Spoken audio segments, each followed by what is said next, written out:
Before we dive into the story, drop a comment below and tell us where you're watching from. Enjoy the story. The morning air carried that distinct crispness that only exists in the Oregon forests after rainfall. Jake Stevens pulled his ranger jacket tighter around his shoulders as he made his way through the dense pines, accompanied only by Rex, his trusted German shepherd. "Easy boy, what's the rush today?" Jake chuckled as the dog eagerly pulled ahead on the leash, nose working overtime against the damp earth.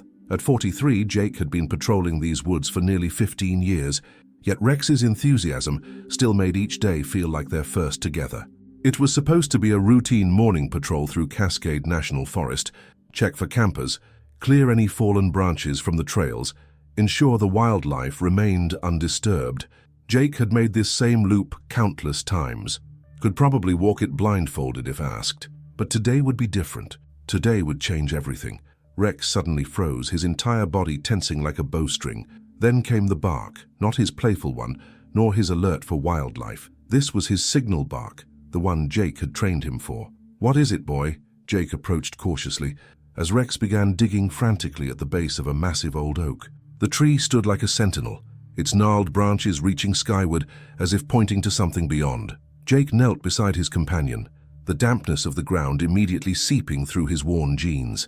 As Rex continued to dig, something blue began to emerge from beneath the soil. "Stop, Rex! Heel!" Jake's voice was steady but firm. The dog obeyed immediately, backing away but keeping his eyes fixed on the spot. With gloved hands, Jake carefully brushed away the remaining dirt. His breath caught in his throat as the item came into full view, a small blue t-shirt decorated with cartoon characters.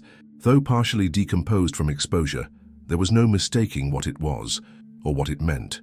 "Oh God," he whispered, his mind immediately flashing back to the posters, the search parties, the devastated parents. Tyler Morrison, the 7-year-old who had vanished without a trace exactly 2 years ago, just a quarter mile from his home. Jake's hands trembled slightly as he reached for his radio. "Dispatch, this is Ranger Stevens. I've found something in Sector 8, something related to the Morrison case. Send Sheriff Thompson immediately." As he waited, Jake studied the scene more carefully. The shirt hadn't been here long, maybe a few weeks at most. It had been buried deliberately but shallowly, as if someone wanted it to be found eventually. The placement was too perfect, too calculated to be coincidental. Jake remembered the boy's mother, Sarah Morrison, her eyes hollow with grief during those endless weeks of searching.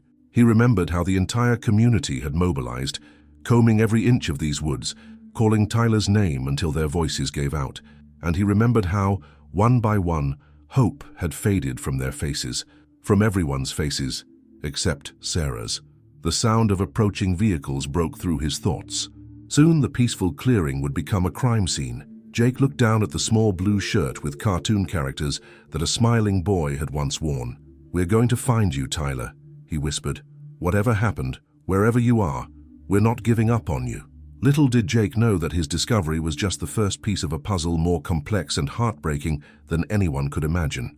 A puzzle that would reveal the darkest aspects of human obsession, the deepest wells of parental love, and perhaps, just perhaps, lead to a miracle that no one dared to hope for anymore. Sarah Morrison's hands trembled as she reached for the eggs in her refrigerator. Another morning, another attempt at normalcy. The kitchen clock ticked loudly in the silence of the house. 7:43 a.m. Once, this time had been filled with Tyler's cheerful chatter, the clatter of cereal bowls, and David's deep laughter. Now, only silence remained. She cracked an egg against the skillet, watching it sizzle. David would be down soon, wearing that same distant expression he'd carried for the past 2 years. They barely spoke anymore. What was there to say when the most important part of your world had vanished without a trace? The phone's shrill ring cut through her thoughts like a knife. "Hello?" Her voice sounded hollow even to her own ears. "Sarah? It's Sheriff Thompson." Something in his tone made her grip the counter for support. 2 years of dreading this call. The call that might confirm her worst fears. "We've found something, Sarah, in the forest. It's a blue shirt with cartoon characters on it." The room tilted sideways. "The one with the space robots? The one he was wearing that day?" "Yes, Ma'am, I think so." The egg in the pan began to smoke, forgotten. Sarah could see Tyler so clearly, his toothy grin as he pulled on his favorite shirt that morning, his blonde hair still damp from the shower. "I need to see it," she whispered. "Sarah, maybe it's better if "I need to see it, Sheriff, please." After hanging up, Sarah stood motionless in her kitchen. Her therapist had a term for what the past 2 years had been: complicated grief. As if adding the word complicated somehow explained why she still set out Tyler's vitamins each morning before remembering. Why she still checked his bedroom 3 times before bed. David appeared in the doorway, hair disheveled from another restless night. "Who was that?" he asked, his voice rough with sleep. "They found his shirt, David, in the forest." His face paled. Once, they would have held each other. Now the distance between them felt insurmountable. "I'll get the car keys," was all he said. On the drive to the forest, Sarah stared out the window at the neighborhood where they'd once felt so safe. The park where Tyler had learned to ride his bike. The elementary school he'd attended for just 1 year. She'd never stopped believing he was alive somewhere. While David had gradually packed away Tyler's things, Sarah had kept his room exactly as it was, preserved like a museum to a life interrupted. The search parties had dwindled within weeks. The news cameras disappeared after a month. Even the online forums dedicated to finding Tyler eventually slowed to a trickle of posts. But Sarah had never stopped looking, never stopped hoping. Now, as the car approached the forest edge where police vehicles were gathered, a new fear gripped her heart. What if this discovery meant Tyler was truly gone? What if the fragile hope she'd nurtured for 2 years was about to be extinguished forever? Sheriff Thompson was waiting for them, his weathered face solemn. In his hands was a clear evidence bag containing a small, dirty blue shirt. "I'm sorry, Sarah," he said quietly. "I truly am." She reached for the bag with shaking hands, not yet knowing that this shirt, this small, torn piece of fabric, wasn't an ending. It was just the beginning. Sarah's fingers trembled against the plastic evidence bag as she examined the small blue shirt. Each faded robot character seemed to stare back at her accusingly. How could she have let this happen? "It's been deliberately cut," she whispered, running her finger along the jagged edge across the bottom. "Someone did this on purpose." Sheriff Thompson nodded grimly. "That's what we think too." Sarah closed her eyes and suddenly she was back to that perfect summer Saturday. The day that divided her life into before and after. The morning had been so ordinary. Pancakes shaped like dinosaurs, cartoons on the television, Tyler's infectious laughter filling their home. After breakfast, he'd begged to play on the forest trail just behind their property, the one they'd walked 100 times before. "Please, Mom, I won't go far. I promise." She'd relented easily. Why wouldn't she? The trail was practically their backyard. Tyler knew the rules. Stay on the path. Don't go past the big rock formation. Be back for lunch. 1 hour, she'd told him, ruffling his blonde hair. "And wear your hat. It's sunny out there." His last words to her had been so mundane. "Can we have grilled cheese for lunch?" She'd smiled. "Of course. Sweetie." That was it. The last normal moment before everything shattered. When noon came with no Tyler, she'd walked to the trail entrance, calling his name. By 12:30, she'd jogged the entire length of the path. By 1, David was home from his errands, and they were both frantically searching. By 3 o'clock, the sheriff's department had arrived. By nightfall, volunteers from across the county were combing the forest with flashlights, calling a name that received no answer. "Sarah?" David's voice pulled her back to the present. He stood a few feet away, unwilling or unable to look at the shirt. The forest around them seemed to hold its breath. This same forest that had swallowed their son whole now offered back only this small, mutilated piece of cloth. "I need to see exactly where it was found," Sarah said, her voice stronger than she felt. Jake Stevens, the ranger who'd made the discovery, led them to a massive oak tree standing alone in a small clearing. Sarah had never been to this specific spot during the countless searches. It was nearly 2 miles from where Tyler had disappeared. "Rex found it right here." Jake pointed to a shallow depression at the base of the tree. Buried just a few inches deep, Sarah knelt beside the spot, placing her palm against the disturbed earth. Was Tyler somewhere nearby? Had he been here? The questions that had tortured her for 2 years multiplied exponentially. "Sheriff," she said, not taking her eyes off the ground, "this isn't a random location. Someone chose this spot carefully. Someone wanted this shirt to be found." Sheriff Thompson exchanged a significant look with his deputy. "And we've had the same thought, Mrs. Morrison. This is a message," Sarah continued, a chill running through her despite the warm day. But who would do this? And why now, after 2 years? As she stood, Sarah noticed David standing apart from the group, staring blankly into the depths of the forest. Once they'd been a team, united in their grief and determination. Now he was a stranger, retreating further into himself with each passing day. "We'll find answers, Sarah," Sheriff Thompson promised. "This time, we'll find them." But as they walked back toward the vehicles, Sarah couldn't shake the feeling that someone was watching, observing their reactions from somewhere deep within the trees. Someone who knew exactly what had happened to her son. Marcus Henley's name hadn't crossed Sheriff Thompson's mind in months, but now, sitting across from Sarah and David Morrison in his office, the memory of the oddly enthusiastic volunteer resurfaced with troubling clarity. Marcus knew every trail in that forest, Thompson mused, thumbing through the original case files. He was always first to arrive at the search headquarters, last to leave, insisted on leading the most difficult search areas himself. Sarah leaned forward. "I remember him. Tall man, kept to himself mostly. He brought coffee for the volunteers every morning." "That's him," Thompson nodded. "Lives alone in a cabin about 15 miles north of where Tyler disappeared. Been there maybe 5 years now." David spoke for the first time since arriving at the station.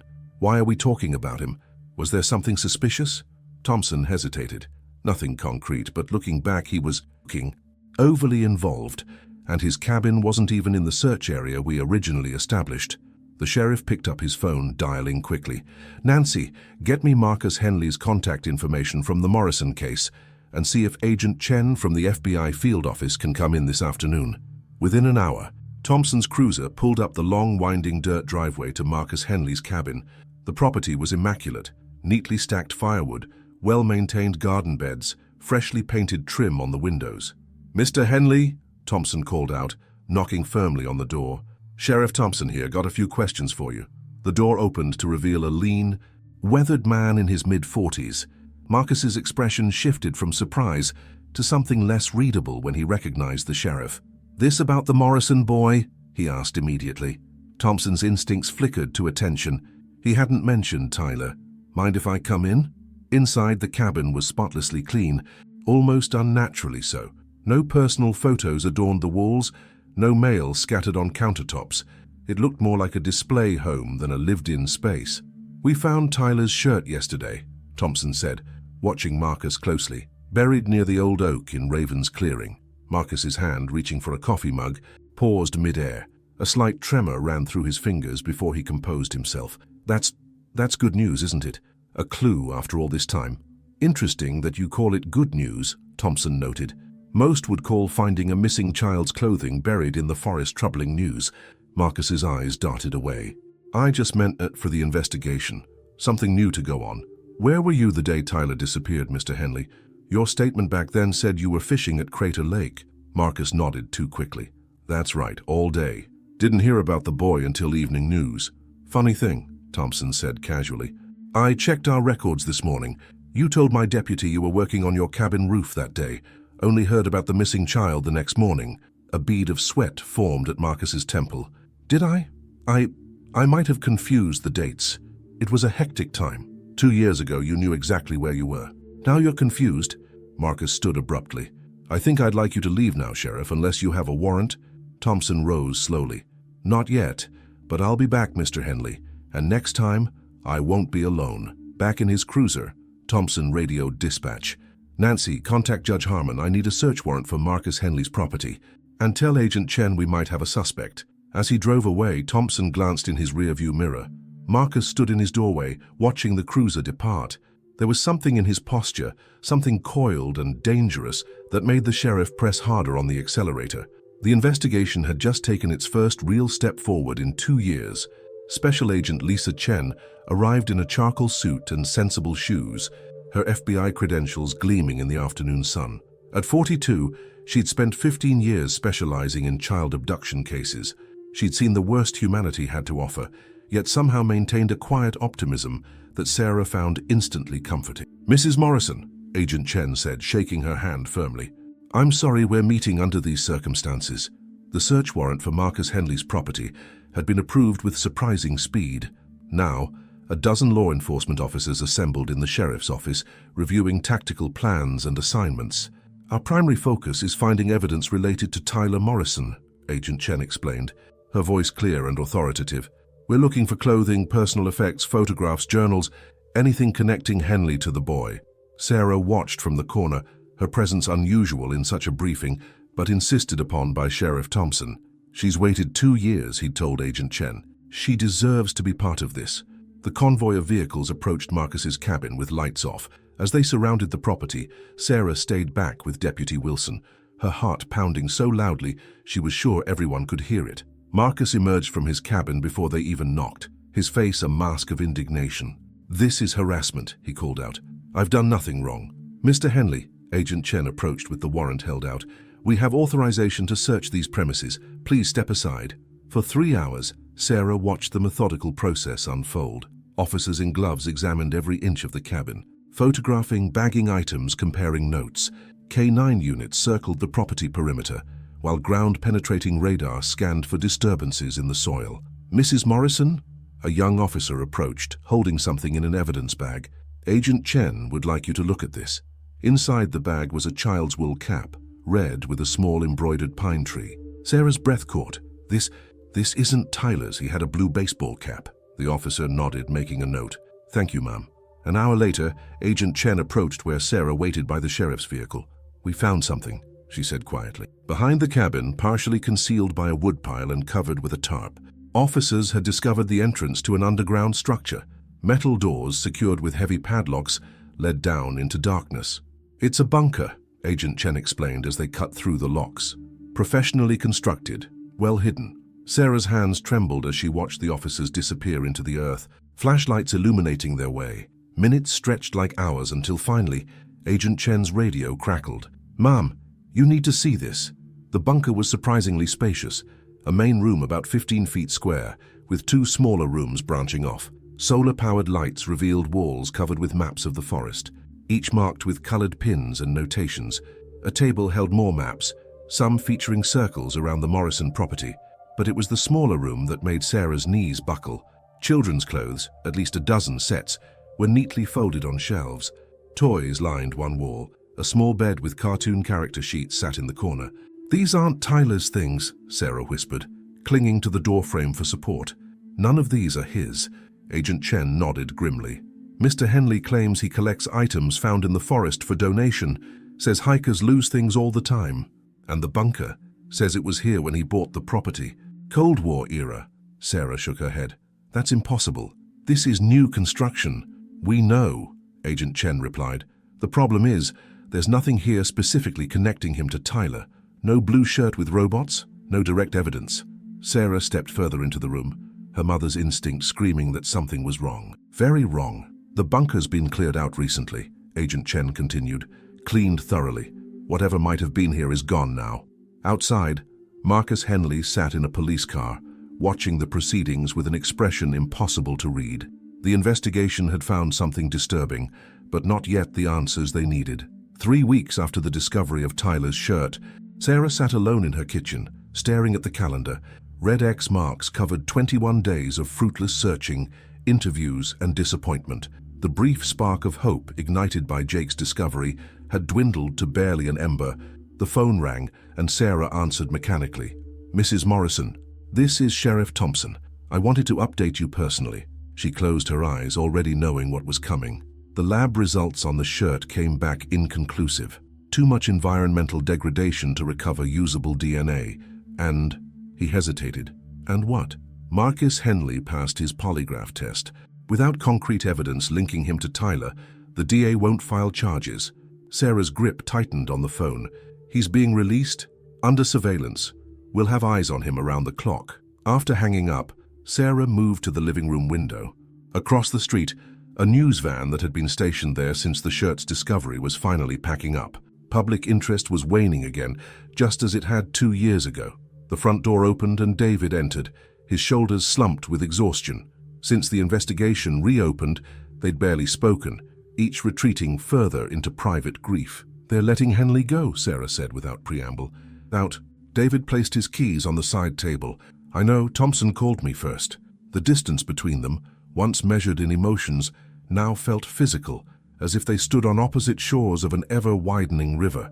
"I'm thinking of taking that job offer in Seattle," David said quietly. The words hit Sarah like a physical blow. "You're leaving. This house, this town. Everywhere I look, I see Tyler. I see what we lost." His voice cracked. "I can't keep living in a shrine to our missing son." He's still out there, David. I know it. David ran a hand over his face. It's been 2 years, Sarah, 2 years. If he was alive, we would have found him by now. So you're just giving up, moving away? What if he comes home and you're gone? He's not coming home. David's voice rose to a shout. He's gone, Sarah. Our son is gone. The silence that followed was deafening. In the kitchen, the refrigerator hummed. Outside, a dog barked. Ordinary sounds in a world that had ceased to be ordinary long ago. I can't stay here anymore, David finally said, his voice hollow. I'm dying here, a little more each day. Sarah turned away, unable to watch as another piece of her life crumbled. When? End of the month. The company needs an answer by Friday. He moved toward her, hesitating before placing a hand on her shoulder. You could come with me. We could start over. The very suggestion was like acid on her skin. Start over? As if Tyler was just a chapter they could close, a story they could leave behind. My son is still out there, she whispered. I won't abandon him. David's hand fell away. I'll be at Frank's tonight. We can talk more tomorrow. After he left, Sarah climbed the stairs to Tyler's bedroom. Everything remained exactly as it had been that Saturday morning. Toys in their bins, pajamas folded on his chair, the indent of his head still visible on his pillow. She sat on the edge of his bed, running her fingers over his favorite stuffed dinosaur. I'm still here, Tyler, she whispered into the empty room. I'm still waiting. I'm still looking. I promise I won't stop until I find you. Outside her window, the sun began to set on another day without answers. The woman who appeared at Sarah's door was not what she expected. Dr. Amanda Foster wore jeans and a simple blazer, her grey-streaked hair pulled back in a practical ponytail. She looked more like a high school teacher than a renowned psychologist specializing in child abductions. Mrs. Morrison, thank you for seeing me, she said, her voice warm but professional. But I've been following Tyler's case since it reopened. Sarah led her to the living room, now cluttered with case files and maps, her own investigation headquarters since the official one had stalled. Sheriff Thompson mentioned you offered to help, Sarah said, clearing space on the couch. But I don't understand what a psychologist can do at this point. Doctor. Foster set her bag down carefully. I believe we've been looking at this case all wrong. She pulled out a folder, spreading photographs across the coffee table, children of various ages, all smiling at the camera. These are children I've worked with, all abducted, all found alive years after their disappearances. Sarah's heart stuttered. Years? The longest was 8 years. Dr. Foster pointed to a teenage girl with solemn eyes. Taken at age 6, found at 14. Everyone had given up, assumed she was dead. Hope, that dangerous, persistent emotion, flickered in Sarah's chest. I've reviewed everything about Tyler's case, Dr. Foster continued. The shirt being found now, the bunker, Marcus Henley's behavior. Something doesn't fit the profile of a murder. What do you mean? Killers don't typically preserve evidence for years, then deliberately place it to be found. They don't build elaborate living spaces underground. They don't pass polygraphs with flying colors. Sarah leaned forward. So what are you saying? I think Tyler might still be alive. The words hung in the air like electricity before a storm. That's what I've been trying to tell everyone, Sarah whispered, tears threatening. Dr. Foster nodded. I believe you. And I think we need to change our approach entirely. She explained her theory. Rather than a murder, Tyler's case had the hallmarks of a specific type of abduction, one where the captor creates an alternative reality for the child.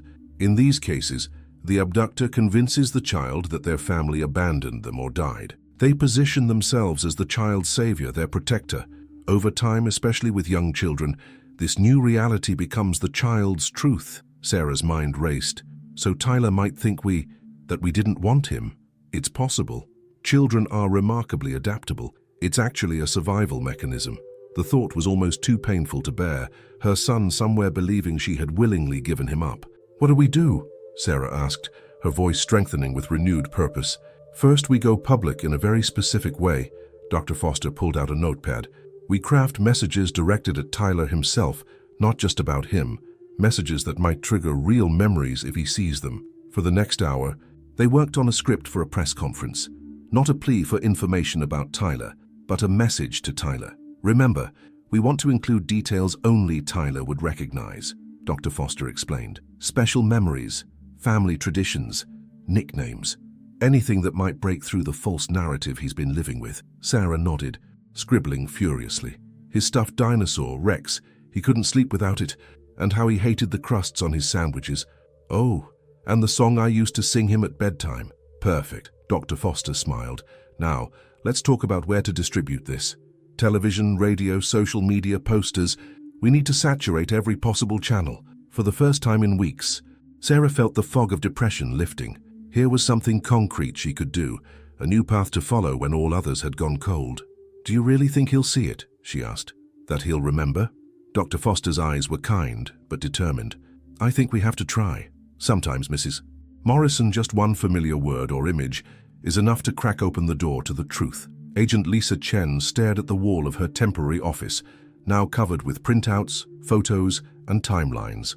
3 days of little sleep had left dark circles under her eyes, but there was a new energy in her movements as she pinned another receipt to the board. If Tyler is alive, she explained to Sheriff Thompson and Sarah, someone has been buying supplies for a growing boy. Food, clothes, medicine, toys. The strategy was unorthodox but logical. Track purchases that didn't make sense for a single man living alone. We've identified 26 stores within a 50-mile radius that sell children's items, Agent Chen continued. My team is checking each one, looking for cash purchases of boys' clothing, sizes 7 through 10 over the past 2 years. Sarah studied the growing web of information. What have you found so far? Patterns, Chen replied, highlighting several receipts. Someone has been buying children's clothes, food and over-the-counter medications at regular intervals. Always cash, always different stores, but the sizing progresses as you'd expect for a growing child. Thompson leaned closer. You think it's connected to Tyler? The timing matches. First purchases appear about 3 weeks after Tyler's disappearance, enough time for a captor to establish a secure location. And look here, she pointed to a receipt from a pharmacy. Children's liquid amoxicillin. Tyler's medical records show he was prescribed this same antibiotic for ear infections twice before his disappearance. Sarah's hands trembled. He gets ear infections when he swims every summer. We've been compiling security footage from these stores, Chen continued, turning to her laptop. The quality varies, but we've managed to capture images of our buyer.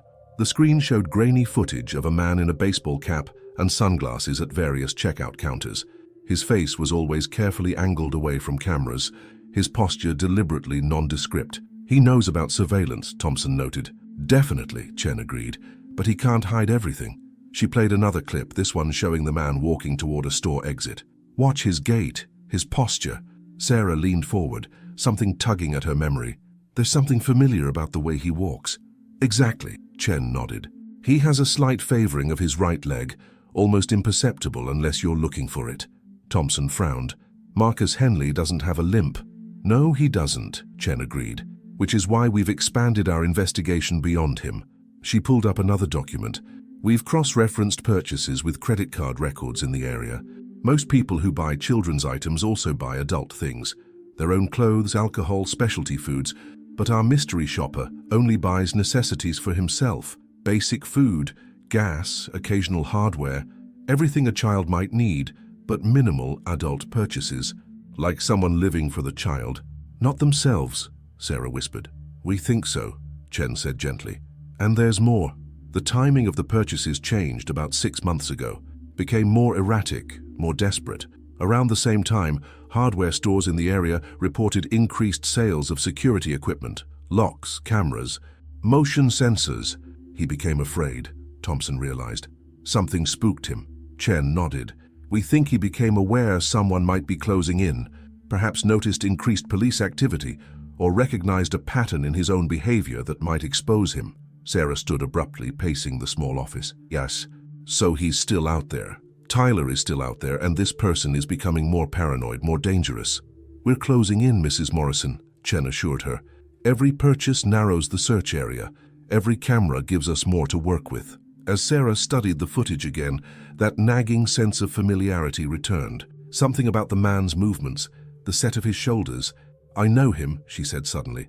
I don't know how, but somehow, I know him. Morning mist clung to the forest floor as the search team assembled. Unlike the frantic emotional searches of 2 years ago, this operation was methodical, scientific. 20 specialists from various agencies moved in a precise grid pattern, each carrying advanced equipment. Ground-penetrating radar can detect structural anomalies up to 15 feet below the surface, explained the technician, walking beside Sarah. If there's anything man-made out here, we'll find it. Sarah had insisted on joining today's search despite Agent Chen's reservations. "I need to be here," she'd said firmly. "I need to see everything as it happens." For 3 hours, they moved slowly through the dense woods, the silence broken only by the beeping of equipment and occasional radio chatter. Sarah's legs ached, but she pushed forward, eyes constantly scanning the terrain for anything familiar, anything that might lead to Tyler. The call came just after noon. "We've got something," crackled the radio. "Sector 14, near the old mining trail." Sarah's heart hammered as she followed Agent Chen toward the coordinates. The area was remote, nearly 2 miles from the nearest road and completely hidden from casual hikers.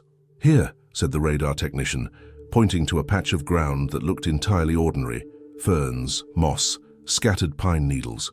"There's a structure approximately 8 feet down, extending horizontally for at least 30 feet. Within minutes, the area transformed into a hive of activity. As teams carefully removed the top layer of soil, they revealed an elaborate camouflage system: thin metal panels covered with actual forest floor materials, hinged to form hidden access doors. "This is professional-grade work," murmured one of the FBI agents. "It's military or survivalist training." When they finally opened the entrance, cool, filtered air rushed up from below. Metal stairs descended into darkness, illuminated by the agents' flashlights. "Mrs. Morrison, I need you to wait here," Agent Chen said firmly. Sarah shook her head. "I can't. I need to see." After a brief standoff, Chen relented. "Stay behind me. Touch nothing." The bunker was nothing like the crude space found at Marcus Henley's property. This was a fully functional underground home, larger, more sophisticated, with proper ventilation systems and solar-powered electricity. The main room contained a small kitchen area, bookshelves and a dining table. Everything was meticulously organized, almost sterile in its cleanliness. "It's been vacated recently," noted one agent, touching a can of food. "Maybe a week ago, at most." Sarah moved slowly through the space, her mind struggling to process what she was seeing. Someone had lived here, lived well with planning and purpose, for a long time. Then she saw the second room, a child's space unmistakably, a neatly made bed with superhero sheets, bookshelves filled with children's novels and educational materials, a desk with papers and colored pencils. On the walls hung carefully drawn pictures, trees, animals, landscapes, and a calendar. A child's calendar with X marks counting down days to something labeled simply "Moving Day." Sarah's legs gave way as she sank to the floor. "Tyler," she whispered, touching a small desk chair. Tyler was here. Agent Chen knelt beside her, voice gentle but urgent. "We need to process everything exactly as it is. There might be fingerprints, DNA, clues to where they've gone." But Sarah wasn't listening anymore. Her attention had fixed on a notebook lying open on the desk, a journal written in a child's improving handwriting. She reached for it with trembling fingers before Chen could stop her. The first page read, "My New Life Journal, property of Tyler." Beneath it, in careful cursive obviously written by an adult, "To help you remember how lucky you are that someone wanted you when your parents didn't." Sarah's anguished cry echoed through the underground chamber, a sound of such primal pain that the seasoned agents fell silent in its wake. Tyler was alive, but what had he been told? What did he believe? Sarah sat at the metal table in the sheriff's station, Tyler's journal open before her. Agent Chen had reluctantly allowed her to read it, while their forensics team processed the bunker. Every word felt like a knife to her heart. May 18th. Today is 2 years since Dad Mike saved me from the forest. We had chocolate cake for breakfast because he says I'm brave. Dad Mike. The name appeared throughout the journal, always written with careful respect. The man who had stolen her son now wore the title that had once belonged to David. Dad Mike says my old parents left me in the woods on purpose because they wanted a better kid. He says they told everyone I was lost so they wouldn't get in trouble. Sarah pressed her hand to her mouth, stifling a sob. The methodical cruelty of the lies was staggering. Not just a kidnapping, but a complete rewriting of reality, of Tyler's identity, his history, his understanding of love itself. Sometimes I still have dreams about my old mom. Dad Mike says that's normal, but I should remember she didn't want me anymore. He says he's the only one who came looking when everyone else walked away. Agent Chen sat down across from her. "Mrs. Morrison, I know this is incredibly difficult, but there's valuable intelligence here. The journal gives us insight into the captor's psychology and methods." Sarah nodded numbly, turning another page. "Dad Mike says we have to move soon. He saw police in the forest again. He says they're not looking for me. They're looking for him because no one believes kids should be happy in the forest. We practice our emergency plan every day now. He knew we were closing in, Chen noted. The increased purchases of security equipment, the preparation for moving day on the calendar. The final entry was dated just 9 days earlier. Dad Mike woke me up at night, said we have to go now. I packed my emergency bag like we practiced. I'm scared, but Dad Mike says our new home will be even better. He says I can't bring my journal because it might get lost, but he'll get me a new one. Sarah closed the book, her tears falling onto its worn cover. He's been alive all this time, just miles from our home, and he believes we abandoned him. The manipulation is textbook, Chen explained. Isolate the child, control all information, create a narrative of rescue rather than abduction. Tyler's young age made him particularly vulnerable to this. But why? Sarah whispered. Why Tyler? Why us? Before Chen could respond, Sheriff Thompson entered with a grim expression. We've identified him, he said without preamble. Fingerprints from the bunker matched a set in the system. Michael Torres, former U.S. Forest Service employee, terminated 3 years ago for inappropriate behavior with visitor families. He placed a personnel file on the table. The photograph showed a nondescript man in his 40s, with thinning brown hair and a forgettable face. Nothing about him suggested the monster who had engineered such elaborate cruelty. He worked this region for 8 years, Thompson continued, would know every inch of these forests. After his termination, he dropped off the grid. No credit cards, no rental agreements, nothing. He was planning this, Chen realized. The bunker would have taken months to construct. Sarah stared at the photograph, trying to reconcile this ordinary face with the Dad Mike who had stolen her son's life. There's more, Thompson said hesitantly. We found surveillance photos in a hidden compartment at the bunker. Photos of your family. Sarah, dating back to months before Tyler's disappearance. Sarah's blood ran cold. He was watching us? Learning your routines, learning about Tyler. Thompson's voice softened. This wasn't random, Sarah. He targeted your family specifically. Why? Chen closed the file. That's what we're going to find out. And more importantly, we're going to find out where he's taken Tyler now. The command center hummed with activity as Agent Chen pinned Michael Torres's photograph to the center of the investigation board. Around it, a web of information grew hour by hour. Employment records, psychological evaluations, known associates, possible vehicles. Torres lost his 7-year-old son in a car accident 5 years ago, Chen explained to the assembled team. His wife was driving. After the funeral, she filed for divorce, citing his increasingly controlling and paranoid behavior. Sarah sat quietly in the corner, absorbing every detail about the man who had taken her child, Michael Torres, a name she now knew better than her own. His Forest Service performance reviews show a steady decline after his son's death, Chen continued. Colleagues reported he became fixated on negligent parenting, often inserting himself into family interactions at the park. He was finally terminated after an incident where he separated a child from his parents during a hike, claiming he was protecting the boy. David, who had returned from Seattle upon hearing about the bunker discovery, spoke up. So he lost his son and decided to steal ours? It's more complicated than that, Dr. Foster interjected. In his mind, he's not stealing, he's rescuing. The psychological evaluations in his employment file suggest a severe trauma response. He literally cannot process his son's death, so he's created an alternative reality where he prevents another child from being abandoned. Sheriff Thompson spread out a new set of documents. We've tracked Torres's movements before the abduction. 6 months prior, he purchased land 20 miles north of here under a false name. Building supply deliveries started immediately after. Concrete, lumber, ventilation equipment. He was constructing the bunker, Chen nodded, planning months in advance.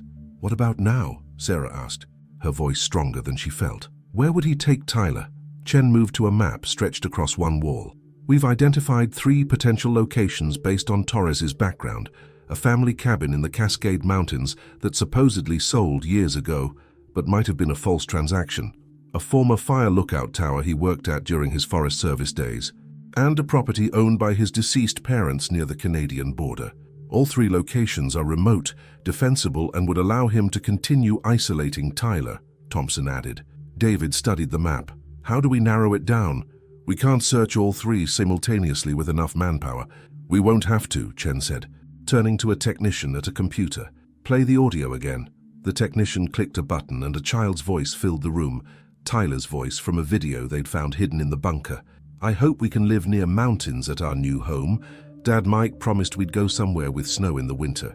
Sarah's hand flew to her mouth, 2 years older than when she'd last heard it, but unmistakably her son's voice. Tears streamed down her face as the recording continued. "I packed my special compass and the book about stars. Dad Mike says we'll be able to see the fire tower from our new place, just like in my favorite story." Chen stopped the recording. "That's our lead, the fire lookout tower. Torres has been conditioning Tyler with stories about it, preparing him for the move." "There's something else," Sarah said suddenly. "Tyler's birthday is next week. Michael would know that. He had all our family information. He wouldn't miss a chance to use that as part of his narrative." "Dr." Foster nodded. "She's right. In these cases, abductors often use birthdays and holidays to reinforce their position as the good parent. It's an opportunity to prove they care more than the biological parents supposedly did." "So we have a location and a timeline," Thompson concluded. "The abandoned fire lookout tower within the next 7 days."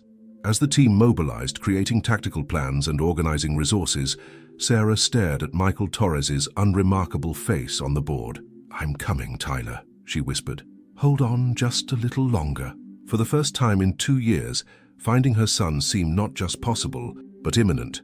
Dawn broke crisp and clear over the mountains as the search convoy assembled at the forest ranger station. 4 police vehicles, 2 FBI tactical units, an ambulance and Sarah's car. Against everyone's advice, she had refused to be left behind. "The fire lookout tower is here," Agent Chen explained, pointing to a topographical map spread across the hood of her SUV. "Decommissioned 15 years ago, but the structure remains intact. Satellite imagery shows recent activity, footpaths cleared, smoke from a chimney." Sarah studied the location, perched atop a remote ridge with only one access road and sheer drops on 3 sides. A fortress disguised as an abandoned relic. "Torres chose this location carefully," Sheriff Thompson noted. "Defensible, isolated, with clear sight lines in all directions. He'll see us coming from miles away." "Which is why we're approaching from multiple angles," Chen responded. "Team 1 will take the main road but stop well before visual contact. Teams 2 and 3 will approach on foot through these ravines using the tree cover." David, who had also insisted on coming, asked the question weighing on everyone's mind. "What if he panics when he sees us? What if he harms Tyler?" Dr. Foster stepped forward. "Based on everything we know about Torres, he genuinely believes he's protecting Tyler. His delusion centers around being the good father. Harming the child would shatter that self-image." "But cornered people are unpredictable," Thompson countered. "Which is why I'll go in first," Chen said firmly. "Alone, unarmed, presenting no obvious threat. Dr. Foster will coach me through an approach designed to de-escalate." The drive to the base of the mountain took nearly 3 hours, the convoy maintaining radio silence as they navigated increasingly rough terrain. When they reached the final checkpoint, Chen ordered all vehicles concealed among the trees. "From here, we proceed as planned. Tactical teams, you have your routes, remember. The priority is Tyler's safety above all else." Sarah watched the teams disperse, their movements precise and rehearsed. Then Chen approached her, now dressed in civilian hiking clothes rather than her FBI jacket. "Mrs. Morrison, I need you to stay here with Officer Davis. If all goes well, I'll radio down and then you can come up. Not before." Sarah nodded, though every instinct screamed to run up the mountain immediately. "Please, tell Tyler I never stopped looking for him, that I never gave up." "I will," Chen promised, checking her concealed radio one last time before starting up the narrow trail that wound toward the fire tower. The waiting was excruciating. Sarah paced beside the vehicles, checking her watch every few minutes, imagining what might be happening on the ridge above. An hour passed, then another. Suddenly, Officer Davis's radio crackled to life. "Base, this is Tactical Team 2. We have visual on the tower. Subject is outside gathering firewood. One child visible through the window appears unharmed." Sarah's heart leaped into her throat. Tyler, so close now. The radio crackled again. "Subject has spotted something. He's hurrying back inside. Wait, he's grabbing the child, moving quickly." "All teams converge now," came Chen's urgent voice. "He's running." Sarah couldn't stand it any longer.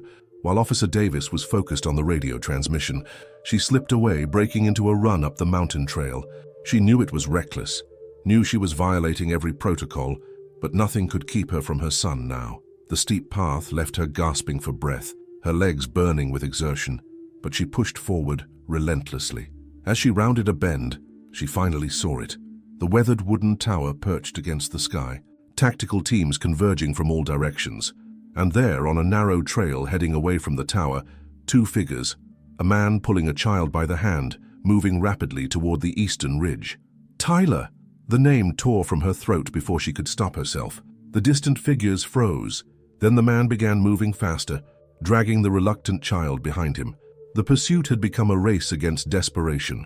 The ancient fire tower loomed against the clear blue sky, its weathered timbers creaking in the mountain wind. From her position halfway up the trail, Sarah could see the tactical teams spreading out, their movements careful and coordinated as they converged on Michael Torres and Tyler.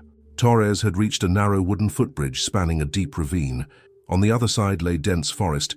If he made it across with Tyler, they might disappear again. "Michael Torres!" Agent Chen's voice carried across the clearing, amplified by a handheld speaker. "This is the FBI. You're surrounded. Please stop and let the boy go."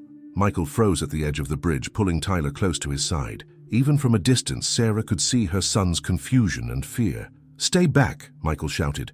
"You don't understand. I'm protecting him." Sarah moved closer, ignoring Officer Davis, who had caught up and was trying to hold her back. She needed to see Tyler's face, needed him to see hers. Tyler looked different, taller, his blonde hair longer, his face having lost its baby roundness. But his eyes, those familiar blue eyes that had gazed up at her every morning for 7 years, remained unchanged. "His parents abandoned him," Michael was shouting now, his voice cracking with emotion. "I found him alone in the forest. They didn't want him." Dr. Foster stepped forward slowly, hands visible. "Michael, Tyler's parents have been searching for him every day for 2 years. They never stopped looking, never stopped hoping." Michael shook his head violently. "Lies, they're lying to you, Tyler." He turned to the boy. "Remember what I told you? They're trying to trick us." Sarah couldn't contain herself any longer. Breaking free from the officer's grasp, she stepped into the clearing. "Tyler?" she called, her voice breaking. "Tyler, it's Mom." The boy's head snapped up, his eyes widening as he stared at her. A flicker of something, recognition, doubt, crossed his face. "Don't listen to her." Michael tightened his grip on Tyler's shoulder. "She left you in the woods. I showed you the newspaper. They stopped looking after just a few weeks." Agent Chen was slowly circling to cut off the bridge access, while Michael was distracted by Sarah. "Tyler?" Sarah called again, fighting to keep her voice steady. "Do you remember Rex, your stuffed dinosaur? He's still on your bed waiting for you. Do you remember how I used to cut the crusts off your sandwiches? How we'd count stars from your window every night?" Tyler's face changed, confusion giving way to uncertainty. You used to sing about the moon." "Yes." Sarah took a careful step forward. Mr. Moon, won't you please shine down on me? Every night before bed." Michael's face contorted with panic. "She's lying. She's making things up." But Tyler was staring at Sarah now, really looking at her. "Sayosanako, you have a scar on your hand from the oven." Sarah held up her right hand, showing the small burn scar on her palm. "From baking your birthday cookies. You were turning 5. Tears filled Tyler's eyes as long-suppressed memories began surfacing. "Mom?" The single word shattered something in Michael. His shoulders slumped as he realized his carefully constructed reality was crumbling. "I saved you," he whispered desperately to Tyler. "I took care of you when no one else would." Agent Chen had reached the bridge now, blocking the escape route. Other agents closed in from different directions, moving with deliberate caution. "Michael," Dr. Foster said gently, "I know you believe you were helping Tyler. I know you've cared for him, but he has parents who love him, who have never stopped searching for him." Tyler looked up at the man who had been his entire world for 2 years, confusion and betrayal washing over his young face. "You said they didn't want me," he said, his voice small but clear. "You said they left me in the forest." Michael's eyes filled with tears. I thought they had. I found you alone." "I was just playing," Tyler said. "I was going to go home for lunch."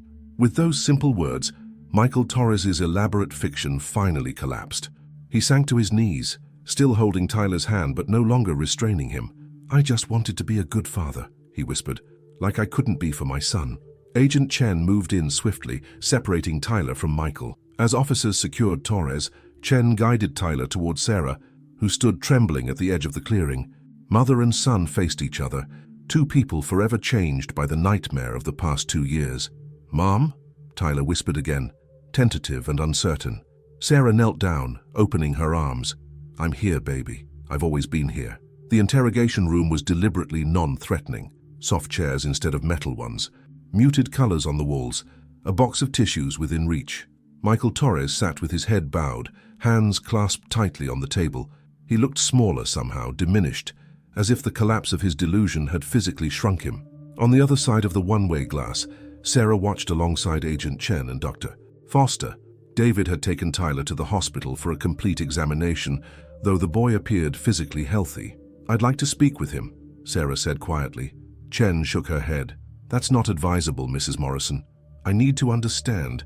I need to hear it from him." After a moment's consideration, Dr. Foster nodded. "It might actually help Tyler's recovery if we have a complete picture of what happened, but I'll be in there with you, Sarah." Torres didn't look up when they entered, not until Sarah sat directly across from him. When their eyes met, he flinched as if struck. "Mr. Torres," Dr. Foster began gently, "Sarah has some questions about what happened to her son. Would you be willing to explain?" Michael's voice was barely audible. "I never meant to hurt anyone. You stole my child," Sarah said, fighting to keep her voice steady. "You made him believe we abandoned him. You kept him prisoner for 2 years. Not prisoner," Michael corrected quickly. "Protected. I protected him. From what?" Michael's eyes took on a distant quality. "From what happened to Matthew, my son. From parents who don't watch closely enough, who let terrible things happen." Dr. Foster leaned forward. "Michael, can you tell us exactly what happened the day you took Tyler?" He nodded slowly. "I'd been watching. For weeks I watched families in the forest, so careless with their children, letting them wander, not paying attention." Sarah felt a cold knot form in her stomach. "I saw Tyler playing alone on the trail many times. No supervision. Just like Matthew before the accident." Michael's voice broke. "My wife was texting when our car crashed. Just a few seconds of not paying attention. That's all it takes." "So you decided to take Tyler?" Dr. Foster prompted. "That day I was just watching. I had my old Forest Service uniform. Tyler saw me and smiled. He wasn't afraid. He knew rangers were safe." Michael's hands trembled. "I told him I was doing a safety check, that his parents had called because they were worried about him being alone on the trail." Sarah pressed her hand to her mouth, imagining her trusting son, always taught that rangers and police were helpers. "He came with me willingly," Michael continued. "I said we'd call his parents from my station, but then I couldn't stop. I kept thinking about Matthew, about how I couldn't save him, but I could save this boy." "So you took him to the bunker," Dr. Foster said. Michael nodded. "I had prepared everything. A safe place, away from cars and distracted parents and all the dangers." "And you told him we abandoned him," Sarah's voice sharpened. "You showed him fake newspapers." "I had to." Michael's eyes pleaded for understanding. "He kept asking for you at first, crying every night. I couldn't bear it. So I created a new story, one where he needed me." The clinical detachment Sarah had maintained began to crack. "Do you have any idea what you did to him?" "To us. I gave him a good life," Michael insisted, a hint of his delusion resurfacing. "Education, healthy food, safety, everything was perfect until he heard the radio broadcast," Dr. Foster finished, "the one where Sarah spoke directly to him." Michael's face darkened. "You said things only his mother would know. He started asking questions I couldn't answer. That's when I knew we had to leave." "Why did you bury his shirt in the forest?" Sarah asked. "After all that time?" For the first time, Michael looked genuinely remorseful. I was starting to realize what I'd done. Tyler would cry sometimes when he thought I was asleep. One night I heard him whispering his real parents' names like a prayer." He wiped his eyes. "I thought if I left the shirt someone might find him, but I couldn't just give him back. I'd gone too far." Sarah stood abruptly, unable to bear any more. At the door, she turned back one last time. "My son lost 2 years of his life because you couldn't face losing yours. No explanation will ever make that right." As she left the room, Agent Chen was waiting. "Tyler's asking for you," she said gently. "The doctor says he's ready to go home." Home. After 2 years of nightmare, the word finally held meaning again. The hospital room was quiet except for the gentle hum of equipment and the occasional footsteps passing in the hallway. Tyler sat cross-legged on the bed, looking smaller than his 9 years in the oversized hospital gown. David stood by the window, uncertain and awkward after his first hour alone with the son he had nearly given up for dead. When Sarah entered, Tyler's eyes immediately found hers, watchful, wary, yet holding a flicker of recognition that hadn't been there on the mountain. "The doctor says you're doing great," she said softly, approaching the bed with measured steps. "You're very healthy and strong." Tyler nodded, fidgeting with the edge of the blanket. "He said I can go home today." Home. Such a simple word, yet so complicated now. Which home did Tyler mean? The one he'd been taken from, or the underground bunker where he'd spent the last 2 years?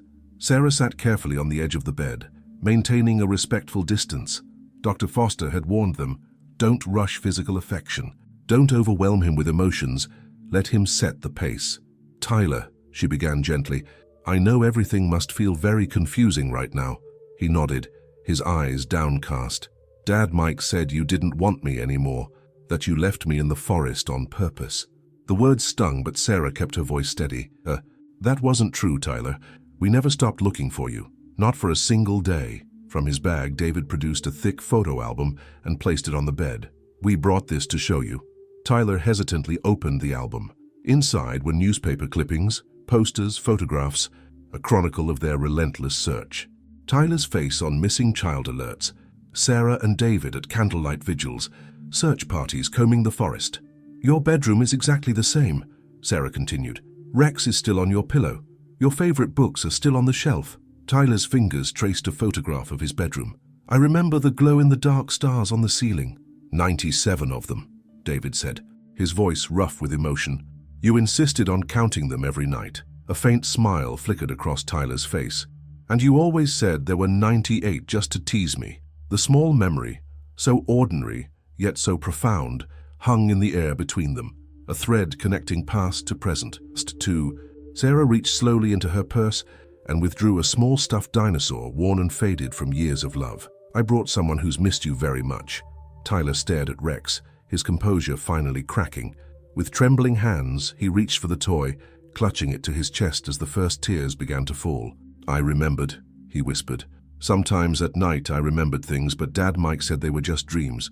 Sarah ached to hold him, to gather her child in her arms and never let go. But she waited, patient, despite the roaring need within her.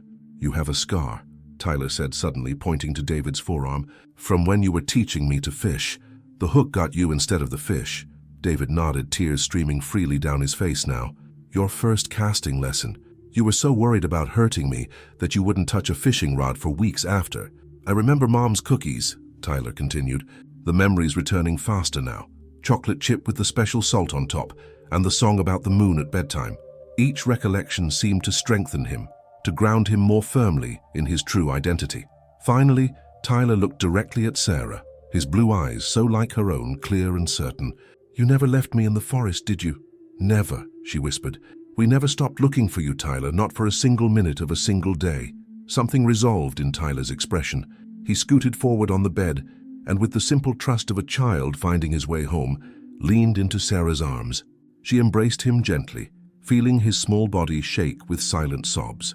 Over his head her eyes met David's, and for the first time in 2 years, they shared a moment of perfect understanding. The road ahead would be long. There would be therapy sessions and nightmares, confusion and setbacks. Tyler had 2 years of false narrative to unlearn, and they had 2 years of grief to overcome. But in this moment, in this hospital room, the first fragile bridge had been built. A family broken by cruelty was taking its first steps toward wholeness. "Let's go home," Sarah whispered, and this time they all understood exactly what that meant.